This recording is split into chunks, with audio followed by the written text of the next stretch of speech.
अस्सलाम वालेकुम, welcome to my YouTube family. कैसे हैं? उम्मीद करती हूँ आप सब खैरियत से होंगे and welcome to my another vlog. आज जो है ना फाइनली ईद का पहला दिन है और ईद के पहले दिन ही हमारे घर बकरा ज़िबा होने जा रहा है। ये कसाब हमें मतलब कसाई जो होते हैं ये हमें बड़ी ही मुश्किल से मिला है, क्योंकि मुल्तान में हमें फर्स्ट टाइम पता चला कि कसाई की बुकिंग हो जाती है, वरना हमारे गांव में ऐसा कुछ भी नहीं होता था। कसाई हमें एंड टाइम पे मिल जाते थे। जब भी हम कुर्बानी करते थे नमाज पढ़ने के बाद कसाई सबसे पहले हमारे घर आता था, या फिर इसकी रीज़न ये है कि मेरे अब्बू ऑलमोस्ट उनसे पहले बात कर चुके होते। आई डोंट नो, इस चीज़ का ना मुझे कोई आइडिया नहीं है। जब हम बकरा लेने जा रहे थे तो रास्ते में हमने मुख्तलिफ कसाई वगैरह से बात की, तो वो कहते थे ईद के दूसरे दिन या फिर तीसरे दिन। कोई तो हमें इस तरह से मिले, कहते हैं ईद के चौथे दिन भी हम कुर्बानी कर देंगे। तो इस तरह से हमने सोचा क्यों ना हम ऐसा कसाई ढूंढें जो हमें ईद के पहले दिन ही मतलब ज़िबा करके दे। तो फ़िलहाल इस टाइम का हमें कोई कसाई नहीं मिला। उसके बाद हम बकरा लेके आ गए थे, तो हमने सोचा क्यों ना हम जाके नेबर से बात करें जो पास ही रहते थे हैं, तो वो उनके पास भी कुर्बानी है, तो वो जब करवाएंगे तो हम उनसे कहेंगे कि वो हमारी करते जाएं।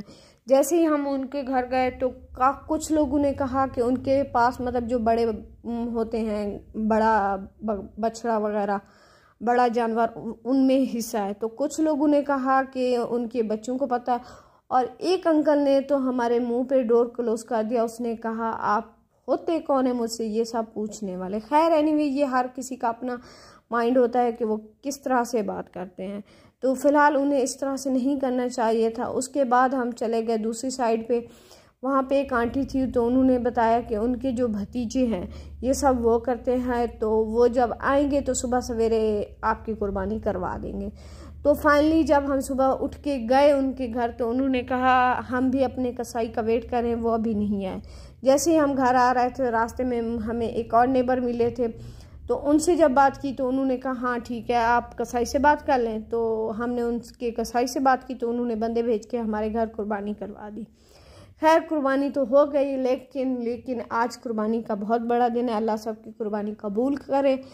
आज जो है ना ईद के दिन मेरी तबीयत बहुत ज़्यादा ख़राब है। इसकी रीज़न ये है कि ईद के 2 दिन पहले हमारे रिलेटिव के यहाँ डेथ हो गई थी, जो कि बहुत गर्मी थी, जिसकी वजह से मेरी तबीयत बहुत ज़्यादा ख़राब हो गई। मुझे वॉमिटिंग हो गई और साथ में मेरे स्टमक और बेली में पेन था। तो इस वजह से ईद के दिन ये सारी चीज़ें जो बन रही हैं मैंने एक निवाला भी नहीं चखा, क्योंकि मेरी अम्मा ने कहा था अगर तुम खाओगी कलेजी सख्त होती है, तो गोश्त सख्त है, गर्मी देगा, लिहाजा ये चीज़ें ना खाओ। और दूसरी बात यह कि यहाँ तक कि मैं अगर पानी भी पीती थी ना, उससे भी मुझे वॉमिटिंग हो जाती थी। और ईद की वजह से हॉस्पिटल सारे क्लोज थे, तो इसलिए मैंने कुछ भी नहीं खाया। और शाम के टाइम हम लोगों ने खाना खाया। सुबह के टाइम नाश्ते में कलेजी थी, शाम के टाइम खाना खाया, उसके बाद सो गए। अब रात के 7:30 बज रहे हैं, तो यहाँ पे ये सिरी पाए जलाने वाला प्रोसेस चल रहा है। कल इनको हम जाके मतलब छील के वॉश करके रख देंगे, सुबह इनको जाके इनके पीसेस बनवा लेंगे, वो होगा। रात के टाइम सबको भूख लग रही थी। इस टाइम गोश्त की स्मेल इतनी ज़्यादा थी कि गोश्त खाने का दिल नहीं कर रहा था, तो वॉमिटिंग हो रही थी। खैर मुझे तो वैसे हो रही थी, बाकी सबको गोश्त की वजह से। तो इसलिए सब ने मिल के डिसाइड किया आज जो है ना बाहर का खाना मंगवाएंगे, तो सब ने बर्गर और चिकन पीसेस मंगवाए। तो रात के खाने में सब ने फास्ट फूड को ही प्रेफर किया, क्योंकि गोश्त की हर तरफ स्मेल ऐसे आ रही है जैसे वो खुद एक बकरा हो।